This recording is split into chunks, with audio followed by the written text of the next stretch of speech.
Crow Boy by Taro Yashima.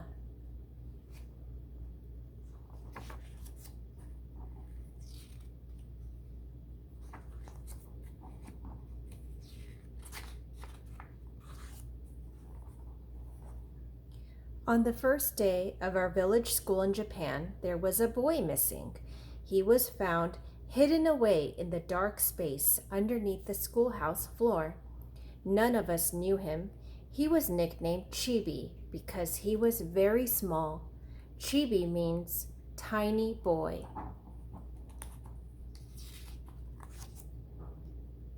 This strange boy was afraid of our teacher and could not learn a thing. He was afraid of the children and could not make friends with them at all.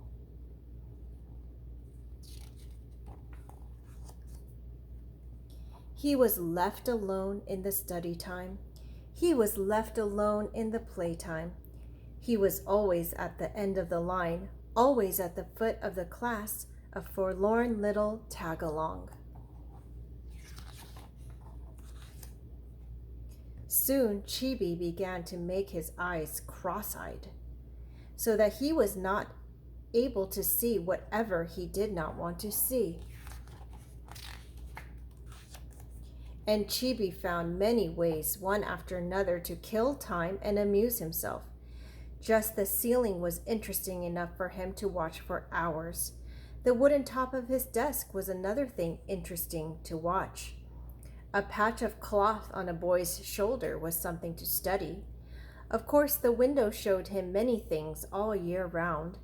Even when it was raining, the window had surprising things to show him.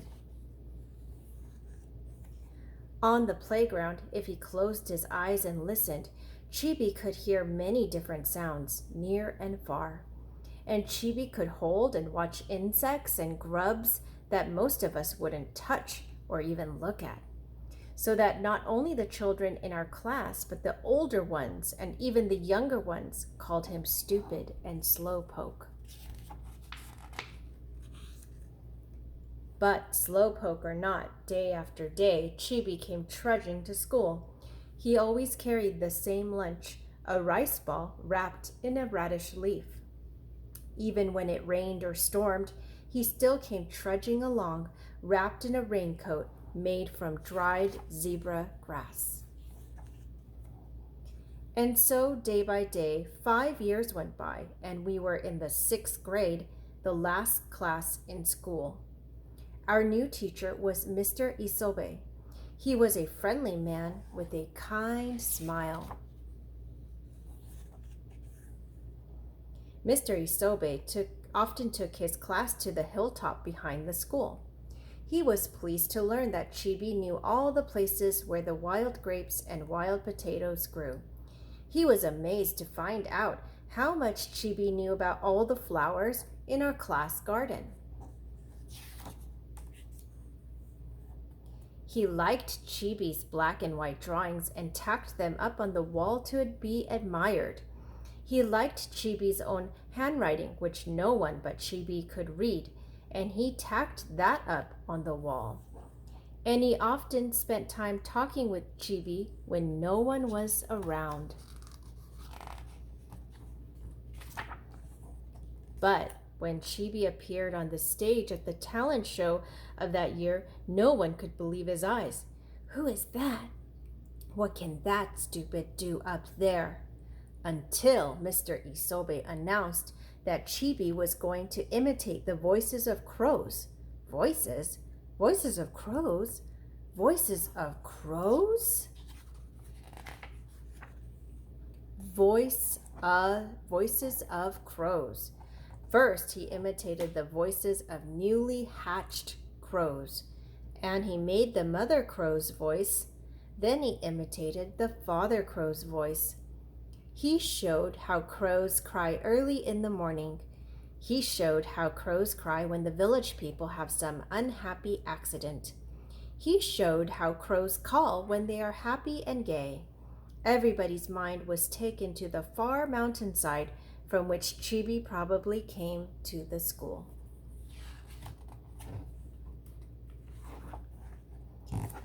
At the end, to imitate a crow on an old tree, Chibi made very special sounds deep down in his throat. Go what? Go what? Now everybody could imagine exactly the far and lonely place where Chibi lived with his family.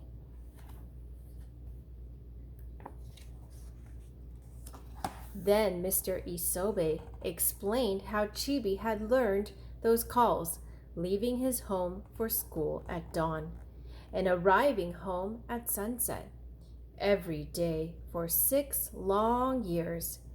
Every one of us cried, thinking how much we had been wrong to Chibi all those long years.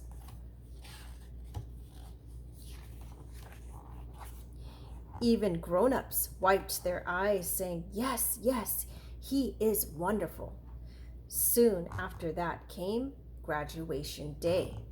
Chibi was the only one in our class honored for perfect attendance through all the 6 years. After school was over, the big boys would often have work to do in the village for their families.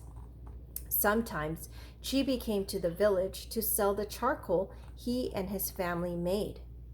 But nobody called him Chibi anymore. We all called him Crow Boy. Hi, Crow Boy. Crow Boy would nod and smile as if he liked the name, and when his work was done, he would buy a few things for his family. Then he would set off for his home on the far side of the mountain, stretching his growing shoulders proudly like a grown-up man. And from around the turn of the mountain road would come a crow call, the happy one.